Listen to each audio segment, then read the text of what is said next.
Welcome to Sleepy Historian, where old tales whisper by candlelight and memories gently drift into dreams. Tonight, let us journey back to a time long asleep in history. The air is cool and still heavy with the scent of night blooming jasmine. The glow of oil lamplight spills across the table, illuminating a tray of freshly carved wooden blocks. Each block holds a single character, a word, or even just a decorative motif. Together, they are the building blocks of books and pamphlets, the tools of a woodblock printer. Our printer, let's call him Lee, has already worked late into the night, the rhythmic tap, tap, tap of his mallet echoing in the small shop. His fingers, nimble and sure, danced across the blocks, transferring words and images onto sheets of rice paper. Now, as dawn approaches, he prepares for one last print. This will be the cover of a book of poetry, a famous collection of songs and verses from across the empire. Lee carefully arranges the blocks, each one a masterpiece of miniature art. He dips a brush into a pool of ink, then begins to paint the page. With a few deft strokes, he brings to life a scholar reciting poetry beneath a willow tree, a perfect scene of quiet contemplation. The paper is ready. Lee takes a deep breath, then slams his mallet onto the first block. The image of the poet is transferred onto the paper in a single clean stroke. He moves quickly now, the mallet a blur as he completes the cover and then the rest of the book. With the final block, the entire collection is printed, ready to be bound and shipped to Chang'an. For Lee, the day's done. He cleans his tools, lays down his mallet, and prepares to rest. Another book is finished, another story told, another piece of history printed. As the sun finally crests over the rooftops, bathing Chang'an in its warm glow, Lee steps out into the bustling city, his simple work, a vital thread in the rich tapestry of the Tang Dynasty. Thank you for joining me on this journey through time. If you enjoyed this glimpse into the life of a woodblock printer during the Tang Dynasty, I invite you to subscribe to our channel, where we bring history to life through the stories of everyday people. Until next time, may your days be filled with the gentle rhythm of life and the quiet beauty of history. It was an endless cycle of shavings and shadows, a dance of light and dark as you gave form to words. With calloused thumbs, you traced the grooves of the characters, feeling the resistance of the wood beneath your blade. It was hard, exacting work, but there was a quiet satisfaction in it too. As each character took shape, you saw not just the written word, but the potential for knowledge to spread, for ideas to travel far and wide. In the rhythm of your work, you found a kind of meditation. The scrape of the blade became a mantra, a focus for your mind as you let the repetitive movements wash over you. You were not just a worker, you were a translator of sorts, taking the written word and making it tangible, breathing life into characters that would then transfer onto paper and cloth. It was a crucial role in a time when literacy was expanding and information was power. You might have been just one among many, a cog in the vast machine of book production, but you were an essential part of it nonetheless. The Tang Dynasty was an age of great thinkers, poets, and philosophers whose works would shape the course of Chinese history. And you, the humble worker, had the privilege of giving their words their physical form. The very books that were changing the world were in a sense born from your hands. Each stroke of the knife was a testament to the power of human creativity, the ability to mold ideas into something concrete, to capture fleeting thoughts and make them last. As the night deepened, the small workshop became your sanctuary, the wooden blocks your companions. You might have been just one person in the sprawling city of Chang'an, but in the quiet of your space, you were making your own unique contribution to the world. And in that, there was a quiet pride. You were part of something bigger than yourself, the dissemination of knowledge, the spread of ideas, the very essence of a dynasty in flux. The Tang Dynasty was a time of change, of challenges and cultural brilliance. And you, the humble worker, were at the heart of it all. Your hands shaping the tools that would help write the next chapter of Chinese history. The texts you carved, sutras, poems, official records, were celebrated, but seldom did anyone celebrate the artisans who made them possible. The glory went to the poets whose words were immortalized or to the officials who commissioned the printing. You remained unseen. Your role was essential yet invisible. Your name lost in the grain of the wood. And yet there was something meditative in the work. The repetition of strokes, the steady scraping, the feel of polished wood beneath your fingertips, it created a rhythm not unlike breathing. Many printers must have found themselves drifting into that rhythm, carving not only words, but also their quiet place in the flow of time. The life of a Tang woodblock printer was not a glamorous one. It was steady, monotonous, and often exhausting. But it was also a life that supported the spread of ideas, of knowledge, of beauty. Without these quiet craftsmen, the poems of Li Bai and Du Fu might never have reached beyond the court. Without their uncelebrated toil, the voices of the age might have been silenced. So as you picture yourself in that workshop surrounded by scraps of wood and the faint traces of ink, you can almost hear the distant sounds of Chang'an filtering in, the call of a fruit vendor, the creak of a cartwheel, the cry of a bird in the eaves.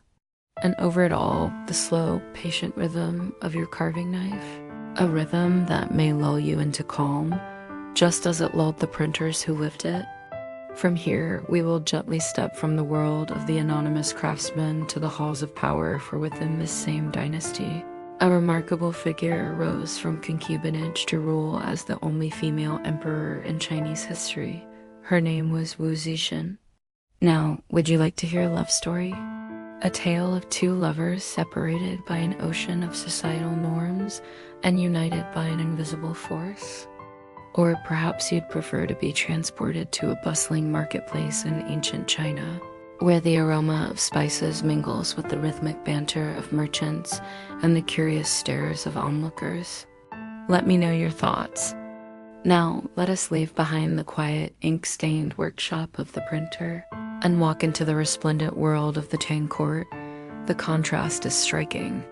Where the artisan bent over his block in dim lamplight, the court shimmered with silk, gold, and incense. And in the midst of this grandeur, there rose a figure unlike any other in Chinese history, Wu Zetian, the woman who would become emperor in her own right.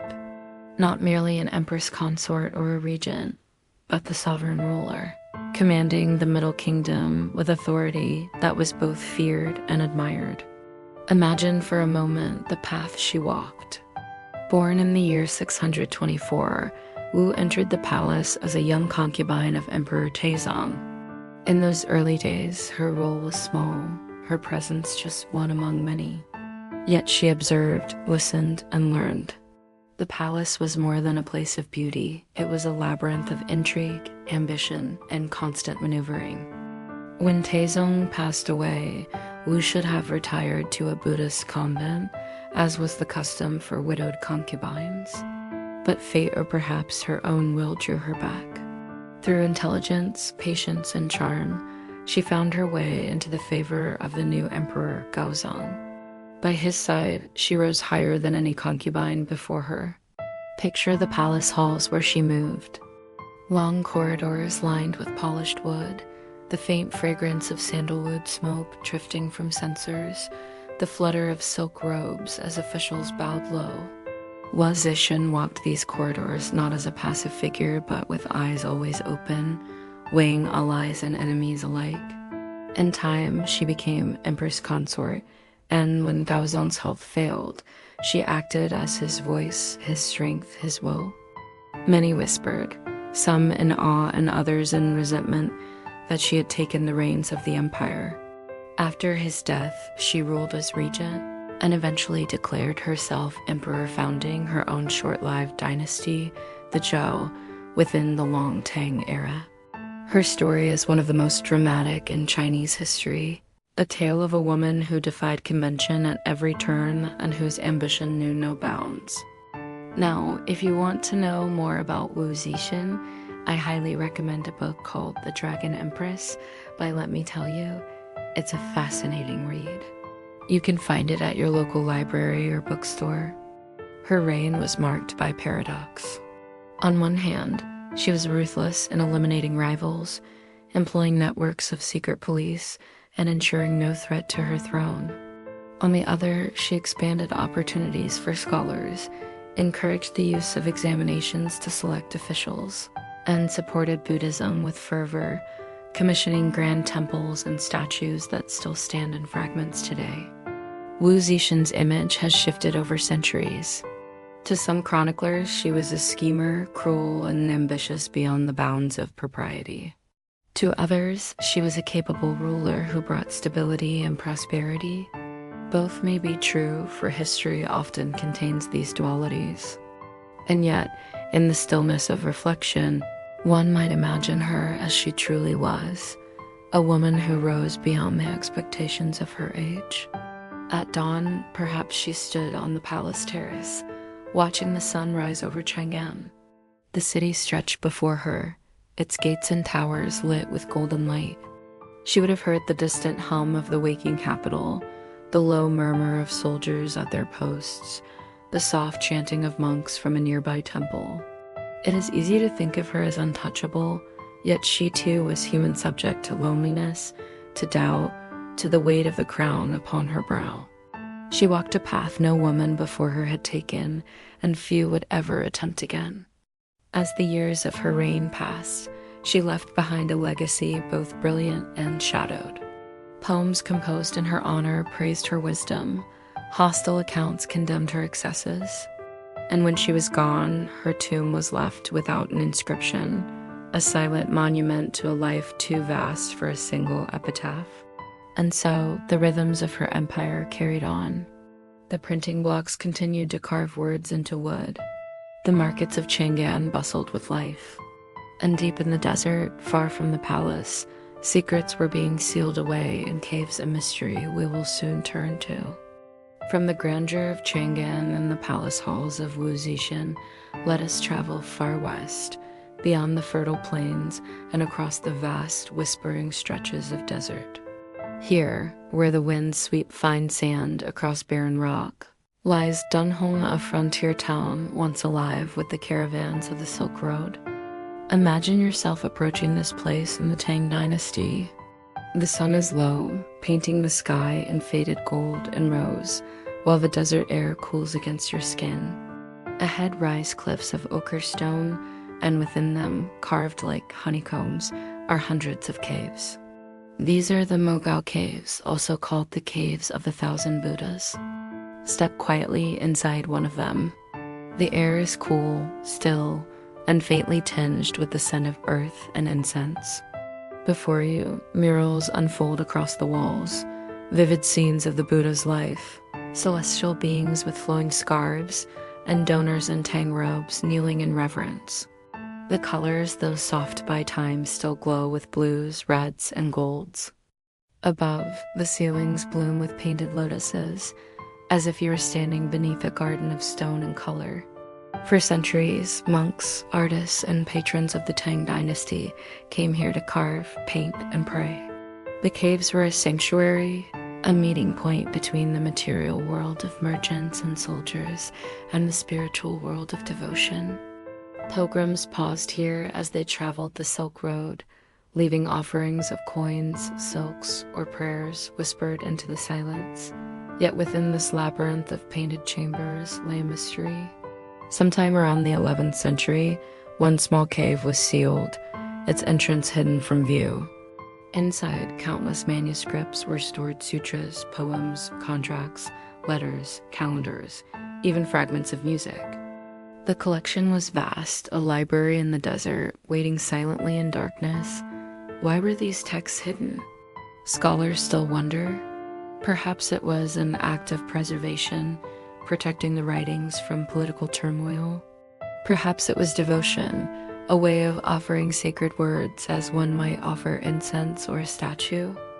Or perhaps it was something simpler, a practical solution to storing manuscripts no longer needed.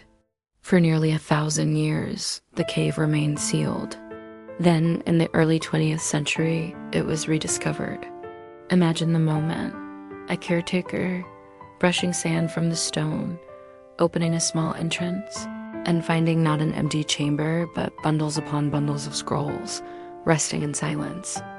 The air inside, untouched for centuries, must have been cool and heavy with dust, carrying whispers of the Tang world. The discovery of the Dunhuang manuscripts changed our understanding of history. Among them were texts in many languages: Chinese, Tibetan, Sanskrit, and more, reflecting the cultural crossroads that Dunhuang once was. Some were religious, some practical, some deeply personal. Together, they offered a mosaic of daily life and devotion, frozen in time. It is easy to let the mind drift here. Imagine the slow brush of a Tang painter against plaster, carefully outlining the serene face of a bodhisattva. Imagine the faint chanting of monks as they carried bundles of texts into the cave, placing them with quiet reverence. Imagine the desert wind sighing outside, oblivious to the treasure sealed within. Today, the caves still stand, though weathered by centuries. Visitors step inside and find themselves surrounded by silence, broken only by the echo of their footsteps. The painted figures gaze down with calm, as if they have been waiting all along for someone to look up and see them. From these silent caves, let us now return to the beating heart of Tang life, the court of Chang'an, where poets recited verses, nobles strolled through gardens, and the grandeur of the empire reached its peak. We leave the cool shadows of the desert caves and step once more into the brilliance of Chang'an, the Tang capital. This was the beating heart of the empire, a city that dazzled those who entered its gates.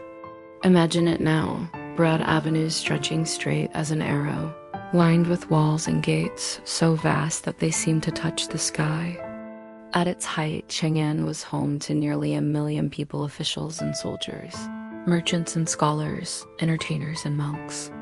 Its avenues were filled with a constant hum, the mingled sounds of hoofbeats, vendors calling their wares, and the faint music of flutes drifting from tea houses. Yet within the walls of the imperial court, the atmosphere was different, ordered, ceremonial, and resplendent. Inside the palace precincts, life for the elite moved to a slower, ritualized rhythm. Imagine a morning in the court. Officials in flowing robes gather in long, echoing halls, waiting to present their memorials to the emperor. The air is thick with the fragrance of incense, and the polished tiles beneath their feet reflect the glow of lanterns. But not every moment was rigidly political. The court also embraced refinement and art.